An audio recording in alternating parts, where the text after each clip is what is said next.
Hello everyone, কেমন আছো তোমরা সবাই? তো আলু পোস্ত রান্না করতে পারে না বা খেতে পছন্দ করে না এমন মানুষ বোধহয় খুব কমই আছে। তো আমিও খুব পছন্দ করি, আলু পোস্তটা খুবই পছন্দ করি আমি। ওই জন্য চলো আজকে তোমাদেরকে দেখাই যে আমি কেমনভাবে আলু পোস্ত করি। তো আমার এদিকে কড়াই গরম হয়ে গেছে, তেলটাও দিয়ে দিলাম।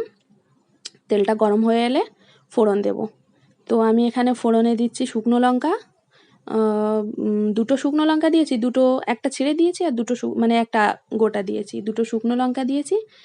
আর এবার ফোড়নে দেব হচ্ছে পাঁচফোড়নটা দিলে এত সুন্দর একটা সেন্ট বের হয়। তো পাঁচফোড়ন দিয়ে দিলাম। পাঁচফোড়নটা আমি হাতে একটু ডলে দিয়েছিলাম, কারণ ডলে দিলে বেশ ভালো গন্ধ বের হয়, ওই জন্য পাঁচফোড়নটা ডলে দিয়েছি। তো এবার দেখো, তোমরা দেখতেই পাচ্ছ আমি আলুগুলোকে বেশ ডুমো ডুমো করে কেটে নিয়েছি, কেটে পরিষ্কার জলে ধুয়ে আবার জল দিয়ে রেখে দিয়েছি, যাতে আলুটা কালো না হয়ে যায়। আলুটা আবার শুকনো রাখলে আলুটা কালো হয়ে যায়, ওই জন্য জল দিয়ে রেখে দিয়েছি। তো এবার আলুটা দিয়ে দিলাম এর মধ্যে, আলুটা দিয়ে নুন দেব, দিয়ে ঢাকা দিয়ে রেখে দেবো।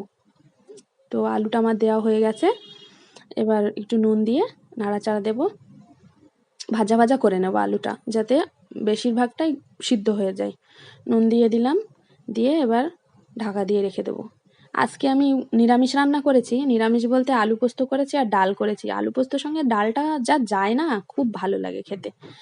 আর আমার বাড়ি মানে বড় খুব পছন্দ করে, আমার মেয়েও খুব পছন্দ করে আলু পোস্তটা। তো এবার আমি ঢাকা দিয়ে দিলাম। আর এদিকে মিক্সি জারের মধ্যে আমি দুটো কাঁচা লঙ্কা আর পোস্ত নিয়ে নিয়েছি। পোস্তটা আমার যদি একটু কম হয়ে গেছে, আর একটু হলে বেশি ভালো হতো। তো পোস্তটা আমি বেটে নিই। এদিকে পোস্তটা আমি শুকনো আগে একটুখানি পেস্ট করে নেব, না হলে দানা দানা হয়েই থাকবে, তারপরে জল দিয়ে পেস্ট করব। এদিকে আমার আলুটা ভাজা হয়ে গেছে, আলুটা সুন্দরভাবে ভাজা হয়েছে। আলুটা এত ভালো যে 60% গলে গেছে আলুটা ভাজতে ভাজতেই। এবার আমি বেশ খানিকটা জল দিয়ে দেবো। আর জল দেবো, একবারেই জল দেবো, বারবার আর জল দেবো না। একবারেই জলটা দেবো, যাতে সুন্দর করে গলে মানে আলুটা সিদ্ধ হয়ে যায়। আলুটা এমনিতেও ভালো আলু, গলে গেছে প্রায়। দিয়ে আলুটা ঢাকা চাপা দিয়ে রেখেছিলাম, দিয়ে এবার আলুটা মানে ঝোলটা ফুটে গেছে।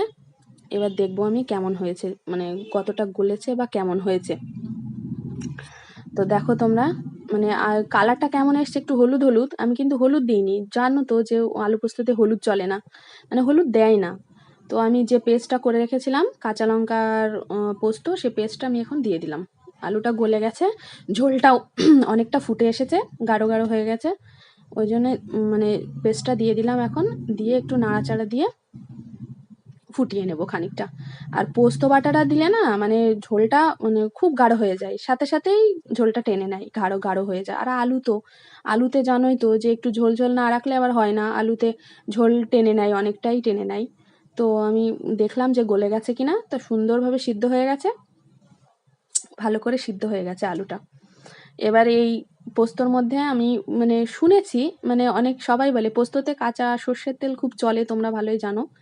তো আমি একটু কাঁচা সর্ষের তেল দিয়ে দিলাম, দিয়ে নাড়াচাড়া করে নামিয়ে নেব। সর্ষের তেলটা দিয়ে আর ফোটাবো না, সর্ষের তেলটা দিয়েই নামিয়ে নেব। তো নাড়াচাড়া দিলাম, দিয়ে এবার নামিয়ে নেব মানে তরকারিটা। সুন্দর হয়েছে তরকারিটা, বেশ ঝোলটা বেশ গাঢ় হয়ে গেছে, মানে ঝোল ঝোলও রয়েছে, এদিকে আবার ঝোলটা বেশ গাঢ় গাঢ় হয়ে রয়েছে, সুন্দর হয়ে রয়েছে। তো এই কদিন বেশ মানে ভালোই মাছ মাংস খাওয়া হচ্ছে, ওই জন্য আজকে একটু নিরামিষ করলাম। তো নিরামিষ আমি যদিও ডালটা খাই না, তবুও করলাম। আমার মানে আর বাদ বাকি সবাই খায়, পছন্দ। আমি খাই না, তাই কি আমি আলু পোস্তটা দিয়েই খেয়ে নেব। তো ঠিক আছে, চলো। এই যে নামিয়ে নিলাম তরকারিটা। কেমন হয়েছে দেখো তোমরা, একটু হলুদ হলুদ হয়েছে, কিন্তু আমি আবারও বলছি হলুদ